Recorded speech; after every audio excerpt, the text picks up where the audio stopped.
మన రాష్ట్రంలోని మరియు దేశంలోని విశ్రాంత ఉద్యోగులందరికీ ఒక అత్యంత ప్రాముఖ్యత కలిగిన అప్డేట్ అయితే అందుబాటులోకి వచ్చింది. ఇక విషయంలోకి వెళితే 85 ఏళ్ల లోపు పెన్షనర్లకు సంబంధించిన ఒక కీలక అంశంపై ప్రభుత్వ శాఖల నుండి కొత్త సమాచారం వెలువడింది. దీనికి సంబంధించిన పూర్తి వివరాలను, అసలు ప్రభుత్వం ఏం ఆలోచిస్తుంది, ఈ మార్పుల వల్ల ఎవరికి నష్టం జరుగుతుంది అనే విషయాలను ఈ సుదీర్ఘ వివరణలో మనం క్షుణ్ణంగా తెలుసుకుందాం. ఇక విషయంలోకి వెళ్తే ముఖ్యంగా విశ్రాంత ఉద్యోగులకు ప్రస్తుతం అందుతున్న పెన్షన్ ప్రయోజనాలు భవిష్యత్తులో తగ్గే అవకాశం ఉందని స్పష్టమవుతుంది. ఈ నూతన ప్రతిపాదనలు ఇప్పటివి కావు. వీటిని 2014 సెప్టెంబర్ 1వ తేదీ నుంచి లేదా ప్రభుత్వం అధికారికంగా ప్రకటించిన తేదీ నుంచి వెనుకటి తేదీల నుంచి అమలు చేసే అవకాశం ఉందని సమాచార హక్కు చట్టం ఆర్టీఐ ద్వారా బయటకు వచ్చిన వివరాలు చెబుతున్నాయి. అంటే గతంలో ఇచ్చిన హామీలు లేదా ప్రయోజనాలను పునః సమీక్షించే దిశగా అడుగులు పడుతున్నాయి. అధిక పెన్షన్ విధానానికి ప్రత్యామ్నాయంగా, అంటే ఇప్పుడున్న పద్ధతికి బదులుగా ఒక నూతన పెన్షన్ విధానాన్ని ప్రవేశపెట్టే దిశగా ఈపీఎఫ్ఓ సంస్థ వేగంగా అడుగులు వేస్తుంది. ఈ కొత్త ప్రతిపాదనల వల్ల విశ్రాంత ఉద్యోగులకు నెలవారీ వచ్చే పెన్షన్ మొత్తంలో కోతపడే అవకాశం ఉందని నిపుణులు హెచ్చరిస్తున్నారు.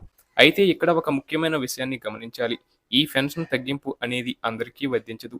ఎవరైతే హయ్యర్ పెన్షన్ లేదా అధిక పెన్షన్ పథకాన్ని ఎంచుకొని దాని ద్వారా ఎక్కువ ప్రయోజనం పొందుతున్నారో ఆ పెన్షనర్లకు మాత్రమే ఈ కొత్త నిబంధనలు వర్తిస్తాయని సమాచార హక్కు చట్టం ద్వారా సురజిత్ భట్టాచార్య అనే వ్యక్తి వెల్లడించడం జరిగింది. ముఖ్యంగా 2026 సంవత్సరంలో ఈ నూతన పథకానికి సంబంధించిన తుది ప్రతిపాదనలను ఈపీఎఫ్ఓ సిద్ధం చేసిందని మనకు అందుతున్న సమాచారం.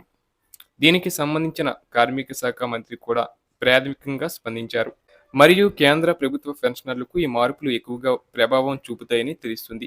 కేంద్ర ప్రభుత్వం ఈ ప్రతిపాదనలకు ఇప్పటికే సూత్రప్రాయంగా ఆమోదం తెలిపినట్లు వార్తలు వస్తున్నాయి. దీనివల్ల వృద్ధాప్యంలో పెన్షన్ జీవనాధారంగా ఉన్నవారికి కొంత ఇబ్బంది కలిగే అవకాశం ఉంది. అలాగే ఈ 85 ఏళ్ల లోపు వయసు ఉన్నవారిపై ఈ నిబంధనల ప్రభావం ఎలా ఉంటుంది, అసలు పెన్షన్ గణనలో ఏవైనా మార్పులు చేస్తున్నారా అనే సందేహాలు పెన్షనర్లలో వ్యక్తమవుతున్నాయి. ప్రభుత్వం ఆదాయ వ్యయాలను సమతుల్యం చేసుకోవడానికి పెన్షన్ ఫండ్పై భారాన్ని తగ్గించుకోవాలని చూస్తుంది. దీనివల్ల రిటైర్డ్ అయిన తర్వాత ప్రశాంతంగా జీవించాలనుకునే ఉద్యోగులకు ఆర్థికంగా కొంత ఇబ్బంది కలగవచ్చు. కానీ ప్రభుత్వం వైపు నుంచి ఇంకా పూర్తి స్థాయి గైడ్లైన్స్ విడుదల కావాల్సి ఉంది.